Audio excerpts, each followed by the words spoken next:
All right, we're ramping up to a good challenge here. So we have one other person down here in the other category. And so we want to jump back up to the record button, click on it, and see how she's related to the head. She is a sister-in-law to the head. Okay, so we just need to make sure all of our bases are covered. And so the first thing I'm looking for is her surname, if it matches his wife's surname. In this case, it does. If it doesn't, that's a whole nother ballgame, and we'll cover that in a different video. But here it is, ask you and ask you. And so we are going to add her in as a sister to Sarah. So let's change Sarah as the focus person.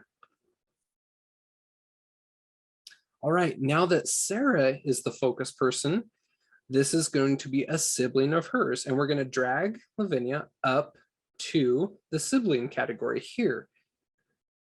But it gives us a little warning saying this relationship has been defined by a user. Please add parents before adding the sibling to the tree. Oh, okay. So if we come up here to the parent category, there's no parents listed. So how do we figure anything out? Because the parents weren't in this census with this family at this time. How are we going to find out that information? So here's what we do. We go to Sarah, who already exists in Family Tree.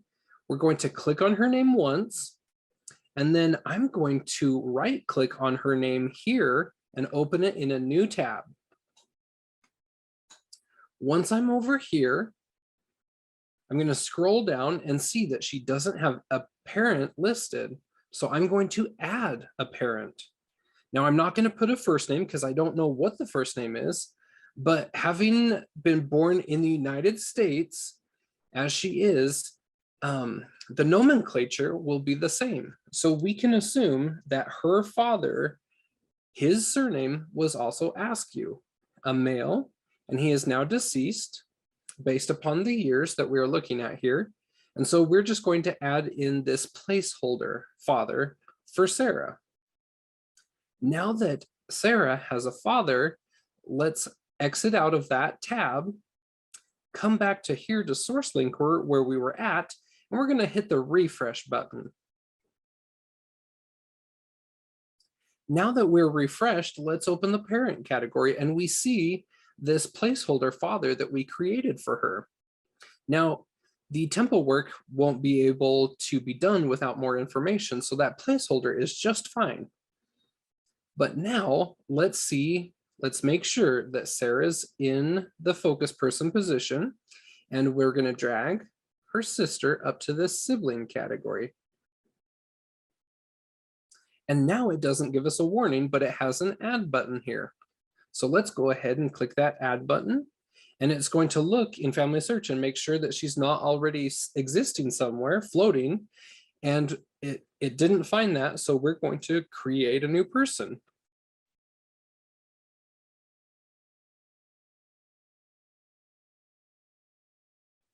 We're going to add in this new information and click attach. And that's how you handle a lot of the in-laws that may be listed on a census. Some are harder than others, and some need a lot of research, but this one was fairly simple, and we did so by changing the focus person and adding a placeholder father in order to add a sibling.